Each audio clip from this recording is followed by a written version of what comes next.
Good day and welcome to Mission Control Houston. Today is Wednesday, November the 6th, 2013, and this is Space Station Live. Expedition 37 crew continues to work on a variety of research and space station maintenance activities today, as well as to prepare for the launch and same-day arrival of the Expedition 38 crews that will be joining them tomorrow. Here in Mission Control, the flight director on duty today is Scott Stover, and Christy Bertels is the spacecraft communicator, talking with the crew along with some help from Hal Getzelman. On board the International Space Station, we have NASA astronauts Karen Nyberg and Mike Hopkins, along with the Expedition 37 crew commander, Russian Fyodor Yurshkin, and his Russian colleagues, Oleg Kotov and Sergei Ryazanskiy. Also on board is Luca Parmitano of the European Space Agency and the Italian Space Agency.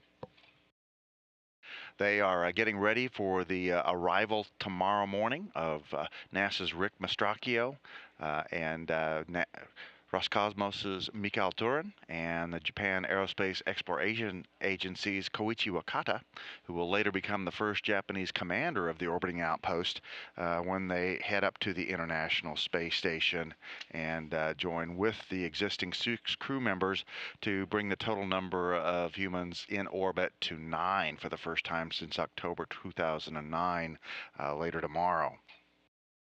Crew on board the space station continuing to prepare for a spacewalk that's planned for Saturday to make preparations outside the station for a future Russian research module and to display an Olympic torch that'll be arriving aboard the Soyuz carrying Mastracchio, Turin, and Wakata.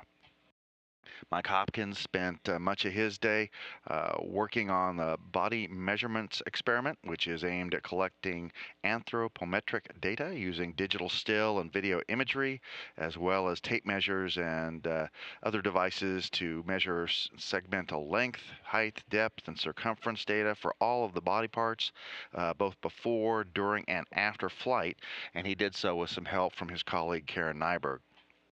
Nyberg, Parmitano, and Yurshkin also talked with Russian flight controllers on the ground about their upcoming departure from the International Space Station and continued to do a lot of work packing up the Soyuz and getting all of their last-minute items ready to go home. Karen Nyberg also worked on the in-space experiment with the microgravity science glove box.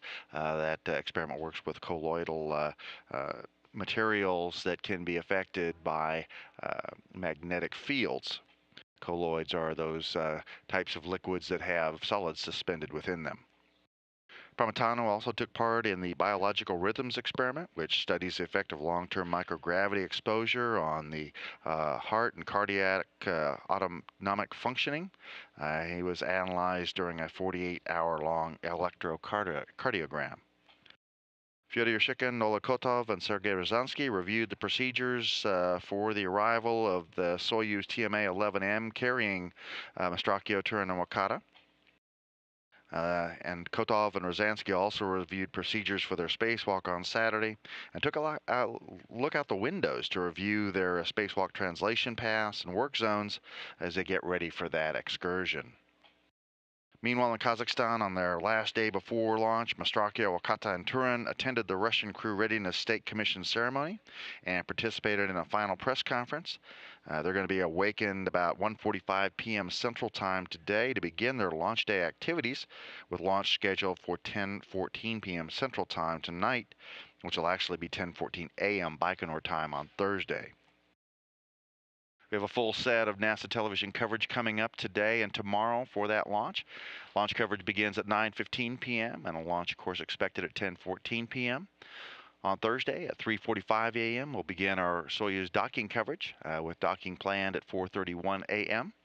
And then we'll begin our Soyuz hatch opening coverage at 6:15 a.m. with the Soyuz hatch opening expected at 6:40 a.m. And then our Expedition 38 docking and hatch opening video file will be coming to you at 8 a.m. And then we'll take another look at all of that activity tomorrow at 10 a.m. Central Time on our regular Space Station Live program. With that, everything is going on very well aboard the International Space Station. The crew very busy. The station continuing to orbit 250 miles above the surface of the planet, traveling at 17,500 miles an hour, circling the globe once every 90 minutes. This is Mission Control Houston.